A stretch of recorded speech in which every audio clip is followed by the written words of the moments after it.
Hi everyone, before we begin, I'd like to dedicate this documentary to retired NYPD Detective Sergeant Chris Cincotta, who oversaw the case as part of the 66th Precinct Detective Squad, as well as the lead investigator and the entire team of detectives who worked tirelessly to bring these criminals to justice.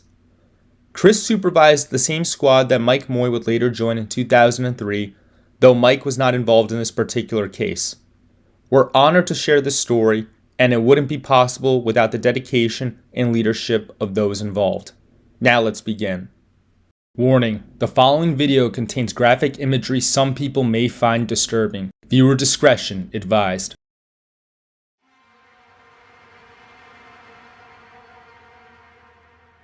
In September of 1995, firefighters in Brooklyn responded to a call about a strong chemical odor coming from an apartment on East 2nd Street. Upon entering the building's dark and dank basement, they discovered a horrific scene. Two Chinese women who were brutally beaten. One of them, Xu Ying Dong, was found bound, gagged, and beaten, but alive. The other, Gao Li Qin, had suffered a far more brutal fate and was found dead. When the NYPD arrived, homicide detectives examined Gao's body.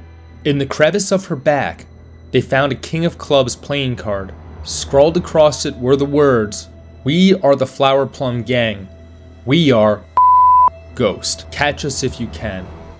This chilling murder and the mocking note left behind ignited a fire in Detective Sergeant Chris Cincotta and a specialized team of investigators.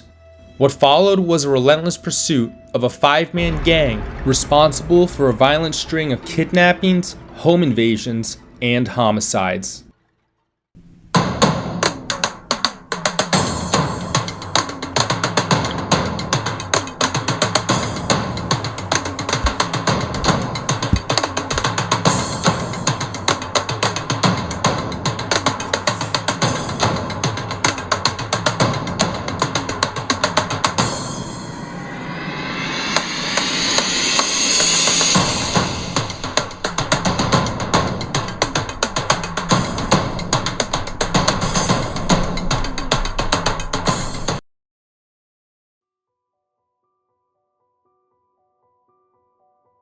Our story begins 2 years earlier, in May of 1993, with the arrival of a Chinese immigrant from the Fujian province named Chen Jianwu.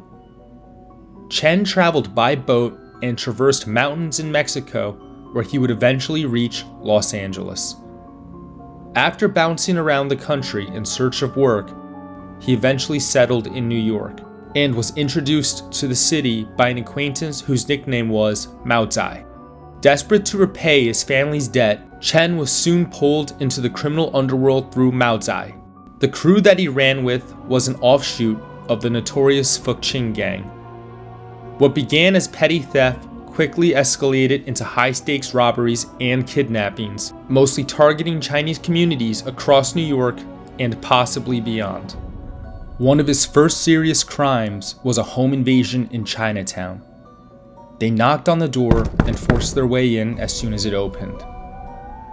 Inside, people were playing mahjong and cooking. In seconds, it became a hostage situation.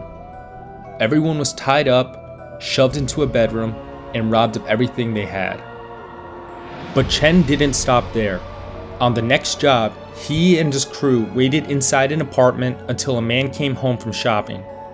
Chen held him at gunpoint, dragged him onto the roof, took whatever cash he had on him, and then forced him back inside the building to unlock his door. Once inside, they tied up everyone and ransacked the place. Testing their luck, the crew turned to a female hostage and asked if she knew the family living across the hall. When she said yes, two members approached the door posing as neighbors. The moment it opened, they rushed in, beating the men who lived there and demanding cash. The victims handed over a few $100s, but the crew wanted thousands. So they took one of the men, shoved him into a car, and brought him to a stash house in Brooklyn. There, he was forced to call his family. After tense negotiations, they agreed to pay $2,000 to bring him home. These weren't random street crimes. They were coordinated, strategic hits. Chen was becoming more violent, more efficient, and more ambitious. With each score, his reputation grew. Another job came from an inside source. 2 men in an apartment flush with cash. Their routine, even the key to the place, was handed over. Chen armed himself and went in. Inside, it was the same routine. Guns drawn, everyone tied up, valuables taken. Then, just like before, they abducted the 2 main targets one at a time and loaded them into a car. But during the getaway, the car broke down. They rerouted, switching vehicles in a quiet spot and driving the captives to a basement hideout in Brooklyn. There, the men were told to call home. The demand? $30,800 within 3 days. When the family said they couldn't pay, the captors responded with violence. 10 days of beatings, threats, and hammer strikes. Eventually, a deal was struck. One man was released for just under $9 grand, the other for nearly 11. But that job fractured the crew. Greed and distrust tore them apart. Chen, now low on allies and money, kept going. Each job got bloodier, each move riskier.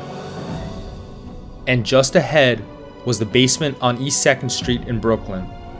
The moment that would change everything.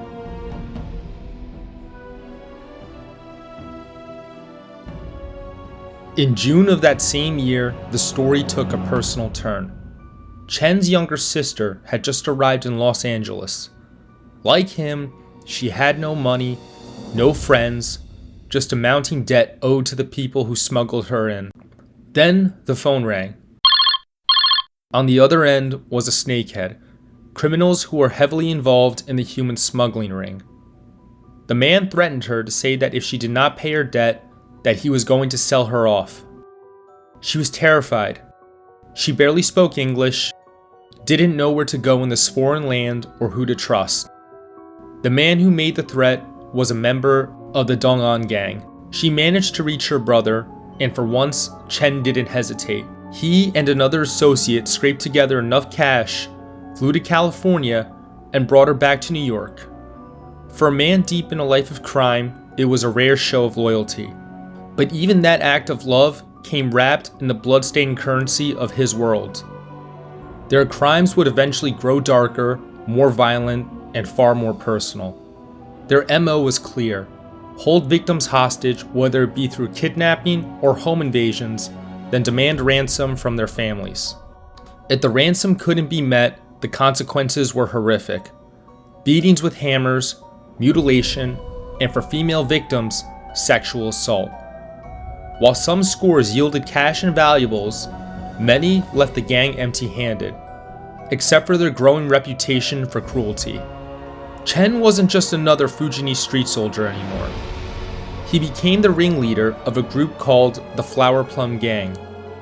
He was building a name, and that name would soon be tied to one of the most chilling murders associated with the Chinese criminal underworld: the King of Clubs killer case.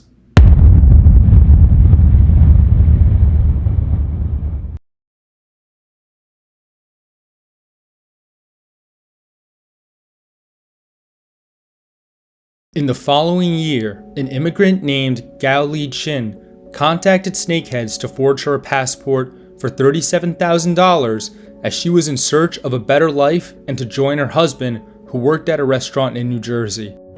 Her family scraped up whatever money they had and promised to take care of her teenage children while she was in America working. However, after arriving, her husband fell ill and she was working overtime in a garment factory trying to make ends meet and to pay back her travel debt. Sadly, she would soon be kidnapped one night several minutes away from her home in Queens. According to an inside source, Xu Yingdong would be kidnapped in a very similar fashion as Gao Li Chin, held at gunpoint and thrown in the back of a vehicle and taken to Brooklyn. Upon arrival, she would meet Gao and a male kidnap victim named Fu Lin Shui, who were both already handcuffed. She would then be told to not communicate with her fellow captives before being punched and kicked, while being threatened with death if she did. Shortly after, she was given a phone to call her family in China for ransom money. The kidnappers would tell the father that he could collect the corpse if he did not have the money within 72 hours. The father, like many relatives of those who got smuggled over to the US by snakeheads, had a very difficult time gathering such funds, as most of them were financially destitute villagers. Upon hearing that he could not come up with such funds, one of the kidnappers snarled, "No money, 3 days," before hanging up. Xu Yingdong, Fu Linshui, and Gao Liqin would continuously be kicked, punched, pistol whipped, or beaten with a hammer by the gang for the next 5 days while being told they would be killed if their families could not come up with the funds. Things would take a turn for the worse when they forced Xu Yingdong and Fu Linshui to perform sexual acts on each other in front of the captors. When Fu was unable to get an erection, he was threatened with death, and Xu would be forced to bite his penis until it bled. But Gao Liqin would deal with the worst of the wrath from the captors. She would be beaten, humiliated, and sexually abused more than the others, as her family was having a very difficult time paying.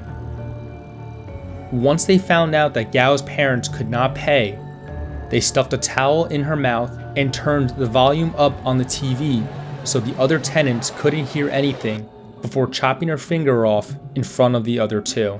The 3 victims would communicate in an ethereal way during their time in captivity. However, on September 5th, 1995, Gao and Fu were scheduled to be killed. Gao was still tied in the same place to where her finger was chopped off, but would be strangled and bashed over the head with the TV until her skull was crushed in front of the others. They would then put a gun to Fu's back and take him to an area near the Grand Central Parkway in Queens. He was then told to get out of the car and walk before being shot point blank in the back of the head.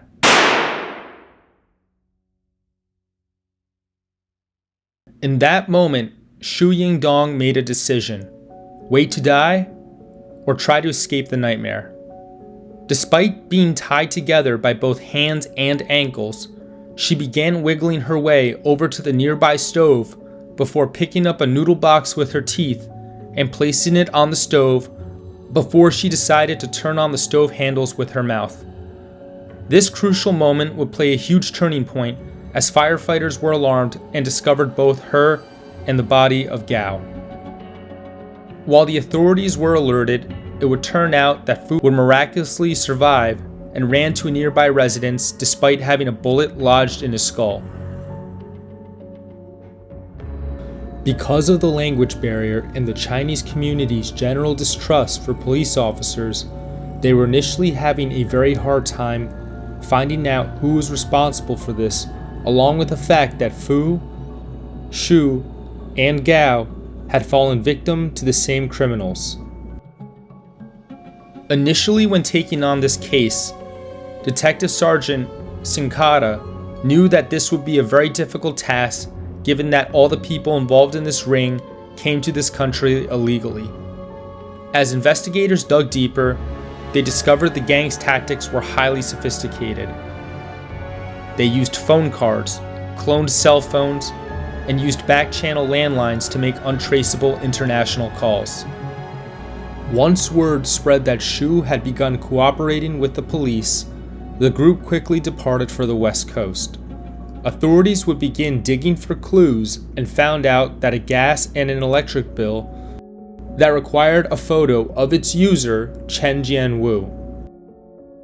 Immediately after, they started searching everywhere to locate Wu. They discovered the abandoned vehicle along with the duct tape sunglasses used to prevent people who were being kidnapped to know exactly where they were. It was later learned that this vehicle was used to shuttle the kidnapped victims around. If they were grabbed off the street in daylight, the sunglasses would preclude the victims from seeing where they were being taken and would also not arouse suspicions from a passing police car. Eventually, they would gather information somewhat reliable pertaining to Chen and his gangmates being in the Los Angeles area. Once confirmed, Cincotta would dispatch a trio of detectives to the West Coast to further investigate.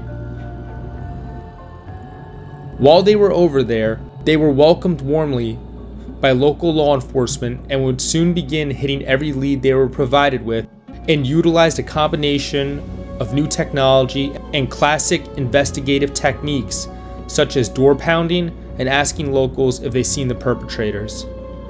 Eventually, all 5 suspects, ranging from ages 19 to 29, were captured and sentenced to life in prison without parole. While at one of the sentencings, one of the members of the group, whose name is Fuzin Chen, stated, "A scum like me does not deserve people's sympathy or understanding." While Chen Jianwu was on the stand, many found it so interesting how he was so emotionless when talking about his crimes, yet expressed remorse and sadness when it involved his sister.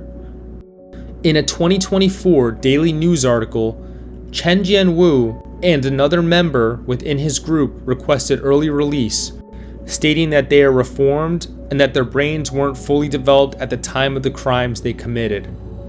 However, Chen was 29 when he was arrested, just a few years past the age scientists say the brain fully matures.